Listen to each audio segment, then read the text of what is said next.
Right, today we're meeting David Oliver, Head of Prison Catering in England and Wales. Hi, David. Good morning, David, and nice to see you. Yeah. I'd like to start by just asking you, when you were growing up, did you get involved in the preparation and cooking of food? I suppose, I'm going back in the mists of time now, of course, but yes, back when I was a boy, the chance of you coming across anything like we have now in regards to convenience food was quite rare. So most of the food in the house was cooked. And so, your mothers, which I know your grandmothers and stuff, were tended to be the best bakers in the world, didn't they? And there was always something on the table which was sweet and nice to eat while mum was doing the cooking. So of course, you got involved, which I suppose was the first introduction to my love of catering. And yeah, big influence on me, I think, my mother, which they generally are, aren't they? And your nans and and aunties when you go around. So I always used to like, as we all did, licking the bowls and stuff, and getting into the jam and stuff and helping, and mum might help, letting you do a bit of the cooking for her as you develop. So yes, indeed, cooking has been an influencer on my life from a very early age, because it's to say, in them days, that was what you did. There was none of this, just running to the shops and buying it. You pretty much made everything back in them days. Okay. And when you were at school, what did you want to do when you finished? When I was at school, my big love was football. And I was quite good for football, actually. And I can always remember living up and growing up in Norfolk, when coming to our school was the manager's scout for Norwich. And he came down to our school to watch us play a few times. There was two or three of us. And we were invited to go back up to Trouse, which is where the Norwich City training ground is, and do some trials, which and I got through, which was quite good. It wasn't it was good, but it wasn't, that wasn't going to tell you that you're going to be a professional footballer by no means. But I got through those trials and was invited back to come up and have some more trials. And one of the areas that were discussed at the time was what would you do, because probably less than 1% of people that go for these ever make to a professional footballer. And so they make you go to a college and pursue your interest. So I actually signed into Norwich Technical College. I can't remember what it was called back in them days, to be a chef, to do catering training, because that was going to be a wage then for while you did your apprenticeship. But it became apparent very early on that you think you're a good footballer, but there are so many far, far better footballers than you. In fact, two of the guys that I was there with were the Fashanu brothers, and they were a bit younger than me, not that much, but so much better than I was. And of course, I never made the grade, and was disappointed with that. And but happy that I was going to be going to Norwich Tech to pursue a catering career. And Dad then said to me, "What have you ever thought about joining the army?" Well, I hadn't at all. He said, "Well, do you know what?" He said, "If you join the army, not only will they teach you to be a cook and a chef, but you'll also have plenty of opportunity to pursue your sport at the same time while being paid for it. In fact, you'll be paid to be trained to be a chef and do the sport you want, rather than having to kind of pay and not have a wage coming in going to college." So that was really what triggered me into thinking about it, and applied for the army back in the day in 1975, and joined the army as an apprentice, and that was really the kickstart of my chefing career, really, all okay, because I was a failed footballing ban, I suppose. Tell us just a little bit about that early part of your career, the training and what you did. Yeah, the training to be a chef, it's in two parts. An army apprentice, you're there 2 years. It's a 2-year apprenticeship, a year, and split between a week of technical training, so learning all the basics, from peeling a potato up to producing a meal over that 2 years, and half of it military training. So you do a week or two on tech training and a week or two then on army training. And pretty much for the whole 2 years, that was it. But up in the classrooms, learning to be a junior chef was fascinating, because back then it was very much French orientated again, the real traditional French culinary cuisine through the through the city and guilds. NVQs weren't even heard of, I don't think, in them days. Through the city and guilds 706 1 and 2 initially. And all I can remember having to learn all of the French lingo that goes with that, which is still there now in the hotels and the kitchens, but is lost now in the army. I'm fairly sure that is not even taught in the army now. So we were kind of, I suppose, traditionally trained army chefs back in them days, which sets you up for your first posting, which was after the 2 years, to start developing your career in the armed forces and the different units that you'll join over that period. So it was quite intense. There's trade testing along the way, which was quite, it really was full on back in them days. It was very much a structured, difficult, but enjoyable way of learning how to cook in them days. Because you got where I go by that is you've got the discipline side of it. I know the discipline side of it is in hotels and stuff, but in the army, you've got that discipline to be instilled into you at the same time as learning that trade. Basically, they say, get the civilian out of you to get the military into you. And so, yeah, if you're told to stand, you stand, that kind of thing. You do as you do. There's none of this answering back stuff in them days. It was pretty much full on, but turned you out to be the person that you are. And anybody in my era that joined, and there's a few out there that will probably listen to this and be able to relate to it. It was a wonderful 2 years of how to cook and how to learn to be a soldier at the same time. Yeah, I'd recommend it. Then I don't so much say now. It's a different world now. How long were you in the army, Dave? I was in the army for 24 years. I joined in 1975 and left in 1999. So I was an apprentice chef up until when I left, which was the regimental sergeant major of the Army School of Catering when I left, which was rather nice. Okay, and what happened after you retired from the army? During the army, the last 2 years of your army service, you start to have to think about two things. One, if you've reached a certain position, which I had, luckily enough, there's the commissioning route. So you can apply to go for a commission. There's no guarantee of that. In fact, it's a little bit like professional football. You're either going to get it or you're not. You know what I mean?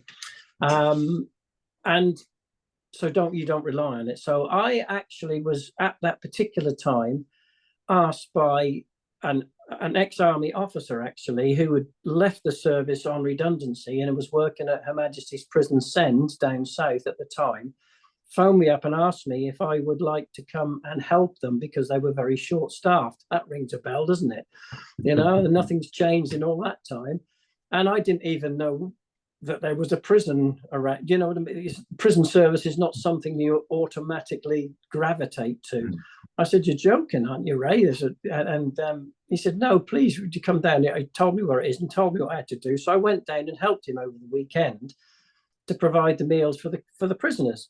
And actually, I quite enjoyed it. It was a good weekend, which I ended up doing a lot of weekends for, because they were short staffed for a long time. And then that dried up. And then out of the blue, a few months later, I had a call from the catering manager at HMP Highdown, which is down in Sutton, and said, Dave, I hear you do part-time work. I thought, crikey, where's that got, and they said, we're really short. Would you come? They've recommended you from Send. Would you come down to Highdown? I said, well, where's Highdown? At that same scenario. So I went down there and worked there a few times. Then it dried up for months and months and months. And then another opportunity came to go to Send. And whilst I was there, the governor at the time came down to the hot plate and says, that's the first time I'd met him. He said, Dave, it's a shame you're not leaving the army, he said, because, the catering manager here is leaving. and I didn't know that at the time. I said, well, actually, you know, I am leaving the army. I said this because this was the October time, and there was a call. Sorry, there's my door, and this is October time, and I said, but I'm not leaving till next May, you know, at the earliest. He said, he said, if the advert comes out, put in for it. He said, because the wheels of the prison service run very slowly. And God, all these years later, can I relate to that even now? But so I applied for the job and got it. And I used my resettlement to learn what the prison service was all about, you know, because you get resettlement time. And so every week, twice a day in the week that I could do, I used to go to Send, learn what the prison service was about, learn the ordering system, and so that when I left the army on that Friday, I started on the Monday with my feet hitting the ground running, you know, which was a seamless, totally different way of catering, totally different from what I was used to, but at the same time, still had this disciplined kind of approach to, you know, what we have to do in a prison, because it is totally different. So that was my introduction to the prison service. Totally, either you can say it was meant to be or just luck of doing it. I never had to go and find a job because I'd done it whilst I was still serving. Okay, tell us what you think of the particular challenges and the rewards of working in the prison service. The challenges in the prison services are great. Obviously, to say we've got some 83, I think it's even more now, 1,000 prisoners to provide a meal for every day, 3 times a day, like elsewhere, with the multicultural, diverse population that we have, and we have to obviously ensure that all of their needs are met. We're now coming into Ramadan now, for instance, you know, well, that's from Monday night, I believe it is, when the sun sets, and we're into Ramadan. So all of the main festivals, as well as providing all those meals, from a difficult population of people, whereby some of them, and I know this to be true because I've had it happen, you speak to them and some of them have never used a knife and fork. They're so used to getting McDonald's and fast foods and stuff all through their life, they didn't really know how to use a knife and fork. So you've got from that level to people that are obviously academically and really clever people that have done something wrong, that know exactly what they're on, and they'll take everything to task if everything's not totally as it should be. And you have to work within that. And it is difficult on a budget of £2.70 a day for the 3 meals and all of the rest of it. It's a very, very challenging time. We work within, I said, an environment where the prison service, as I said before, is not the place you automatically gravitate to for a catering career.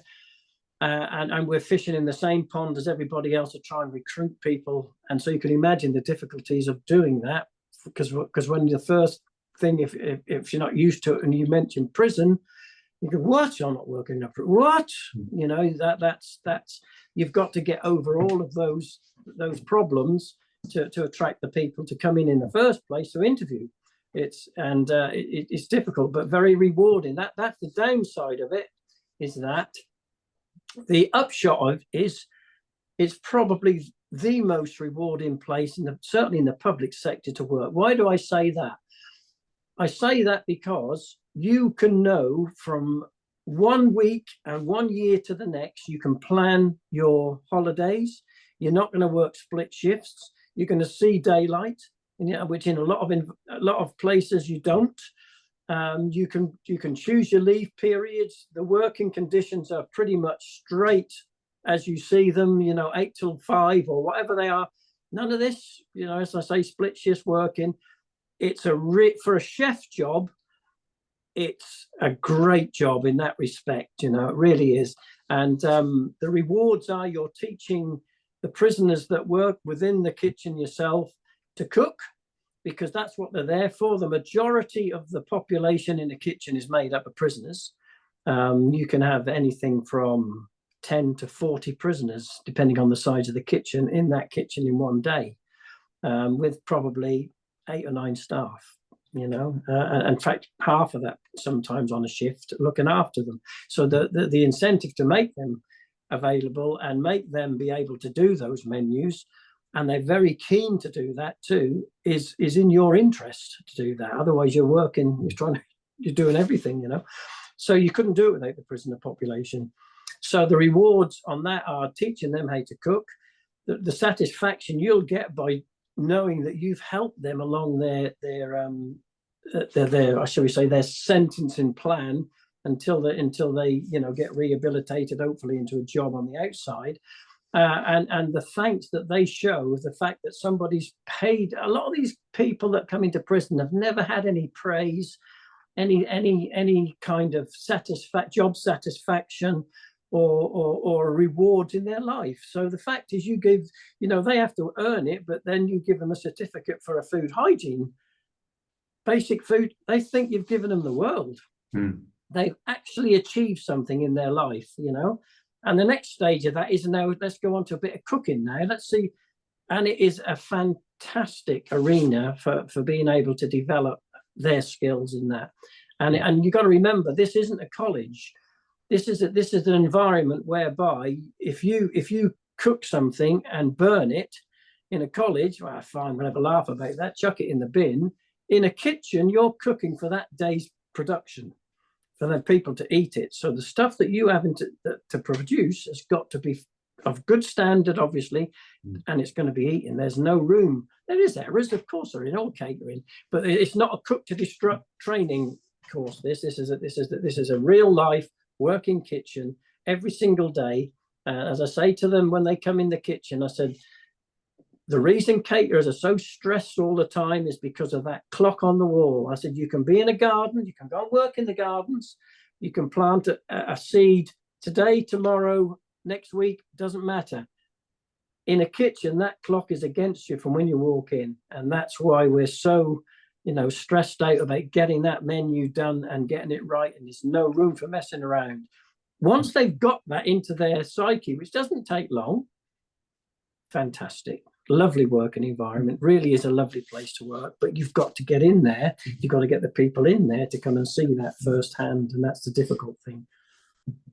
So if there were, for example, someone who's at catering college, not quite sure what the next step for them would be, what would your advice be when it comes to sort of looking at the prison catering service? My advice would be keep your mind open. For the reasons that I've just said, it's not the first working environment that you would consider. It isn't. We're realists. We know that. Get in touch with your local prison, and there's 114 or so prisons around. There's a lot of prisons, and majority of them, as we know in other catering outlets, are short-staffed. There is a website that they can go on, Google it. That's the thing these days. Just Google prison service catering trade, work, recruiting. Get on there and just have a look at it. Talk to the people that work within the prisons, and get an idea of whether or not that kind of scenario would suit you. Because by and large, if you get through the gate and they clang it behind you, because that's the way it is, of course, on security, and you're comfortable with that, it's a safe environment. It really is. I've been in the prison service for 25 years, and I can count on one hand the incidences of any issues within a kitchen. On the wings, yes, that's a different scenario. We all read the news and read the papers and how that can get out of hand. In the kitchens, very, very, very rare, and it's never, or very, very rarely aimed at staff. If there's anything, that'll be between themselves. So it is a very safe. There's no different in a restaurant where two people are falling out. I mean, that happens all the time, doesn't it? It's just in the kitchen. It's exactly the same thing in a prison kitchen as well. So there's no. It's just that psychological, feeling that everybody has about the intimidation or whatever. It's never manifested in my 25 years within like I say, a handful of one hand in 25 years, you know. So yeah, they should look at it. They should not rule it out, because it's a good, the pay's good, you know, it's up there with the rest of it. The job satisfaction is, I would say, better, because there's a chance for you to move up yourself, and also you're teaching prisoners how to cook. And that's something you don't normally get to do outside. It's just a stressful get that menu out, isn't it? Not in the prison service, totally different environment, but a really good job. I would definitely recommend it. Well, David, thank you very much for that, for your insight into a world that perhaps we don't know enough about, but very interesting all the same. And thank you again. No, you're very welcome, David. Thank you very much. Okay.